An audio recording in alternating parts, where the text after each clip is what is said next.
Instituto Bíblico del Aire, capacitando para el servicio eficaz.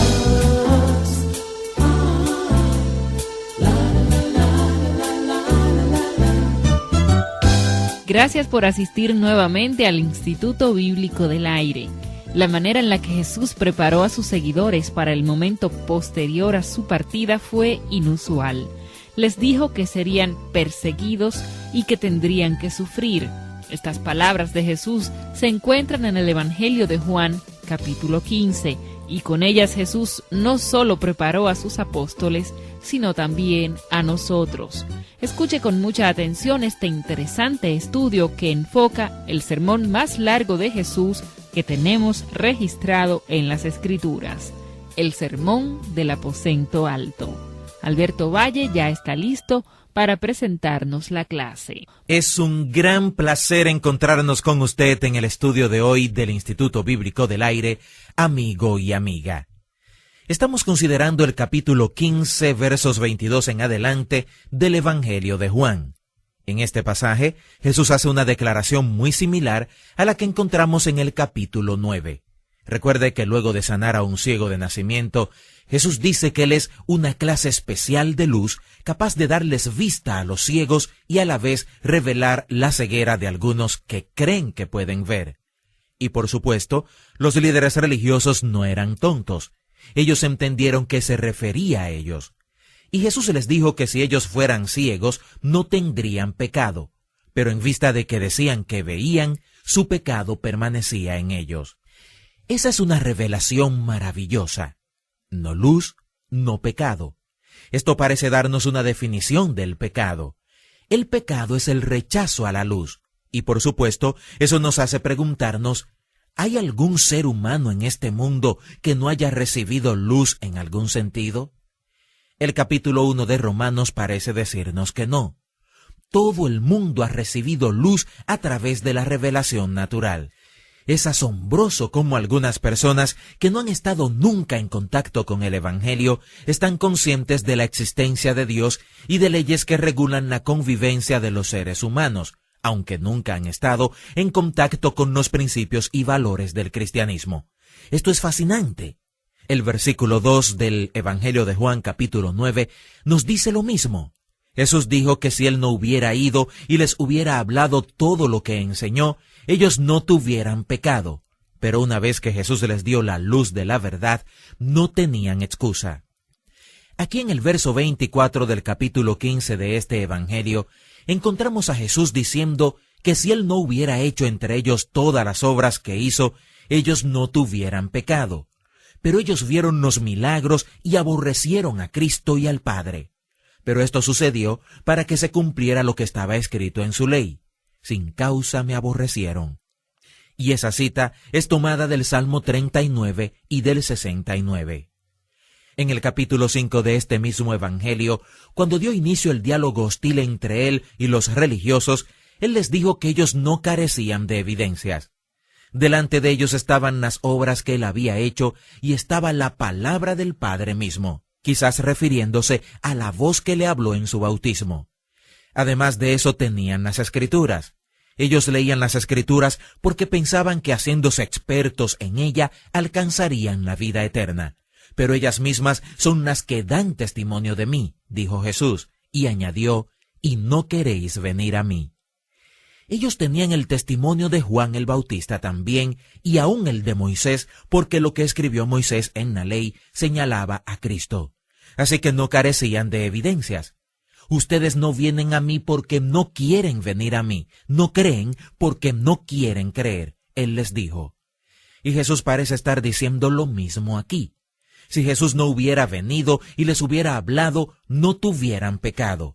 Pero Él vino y habló las palabras que el Padre le dijo que hablara. Y si Él no hubiera hecho lo que hizo entre ellos, no fueran culpables de pecado. Pero ellos vieron los milagros y escucharon las palabras que les habló, y aún así lo aborrecieron y aborrecieron al Padre que lo envió. Y esto le dio cumplimiento a las Escrituras. Ellos le aborrecieron sin causa, sin razón lo rechazaron. Hemos dicho, a partir de textos como estos, que el pecado es el rechazo a la luz. En realidad, es algo muy serio estar expuesto a tanta luz. Cuando usted tiene el privilegio de escuchar la palabra de Dios y ver los milagros que Dios hace, junto con estos privilegios, viene la responsabilidad. Y lo importante es lo que usted hace con lo que sabe. 3 de los años más maravillosos de mi vida fueron los que pasé en el seminario estudiando la palabra de Dios. De momento pensaba que todo aquel conocimiento era una ventaja para mi crecimiento espiritual, y en verdad lo fue. Pero con el privilegio viene la responsabilidad, como hemos dicho. Y aquellos que se exponen más y más a la luz de la verdad, más darán cuenta a Dios por lo que saben. Esto no es una manera de desalentarle, sino de motivarle a entender las implicaciones de sumergirse en el conocimiento de la palabra de Dios. Más bien, aplique lo poco o lo mucho que sepa de las Escrituras, porque eso es lo importante. Hay una gran responsabilidad que se nos multiplica a medida que recibimos más y más luz.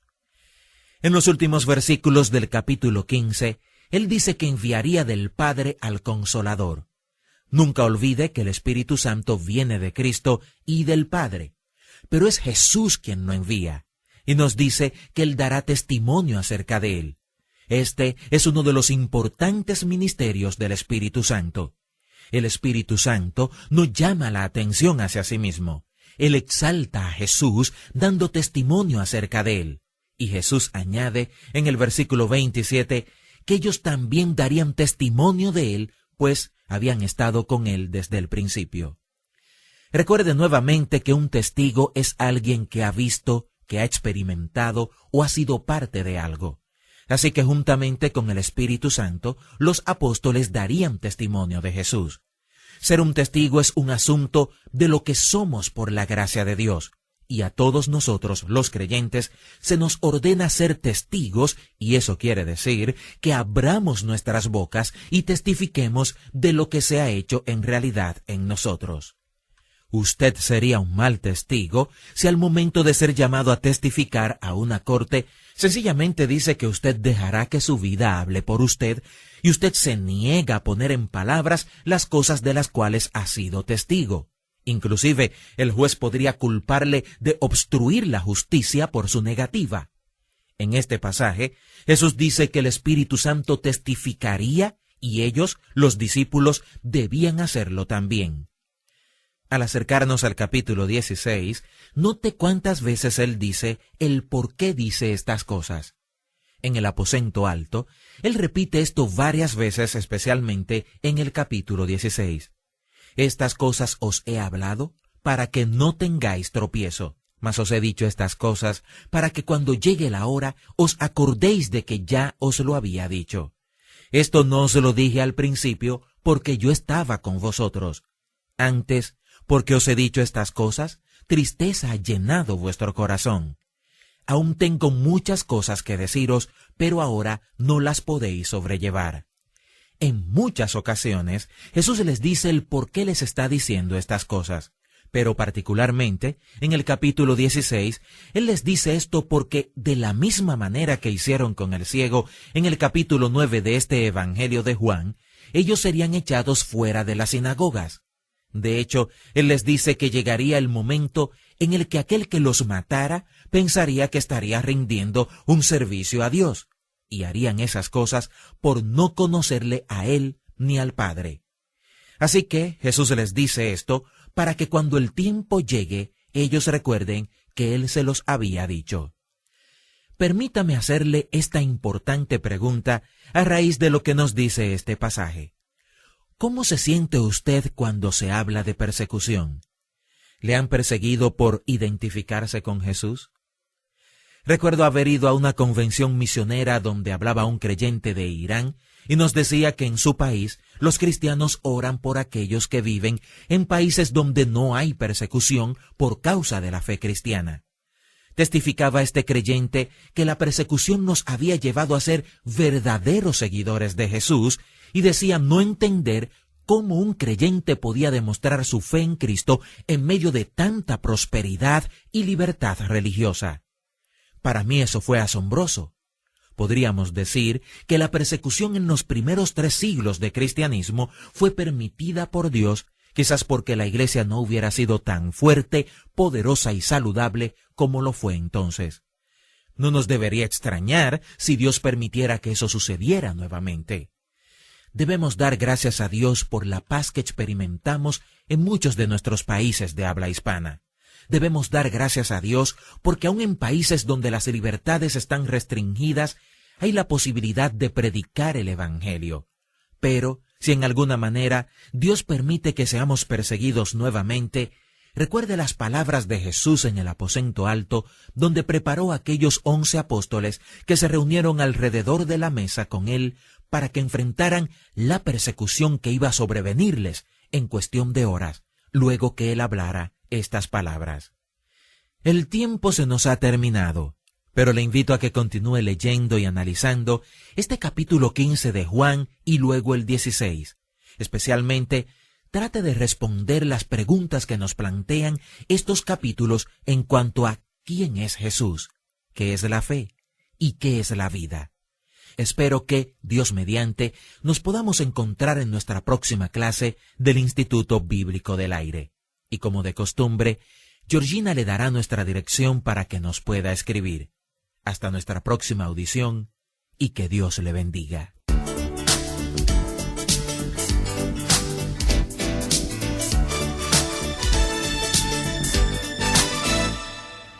Así finaliza otra importante clase del Instituto Bíblico del Aire. El IVA le ofrece gratuitamente a vuelta de correos notas impresas de esta serie sobre el Evangelio según San Juan. También nos gustaría saber cómo estos estudios son de utilidad para usted. Escríbanos al Instituto Bíblico del Aire, P.O. Box 2805, Miami, Florida 33265, Estados Unidos, o al correo electrónico iba@transmundial.org. Hasta nuestra próxima clase.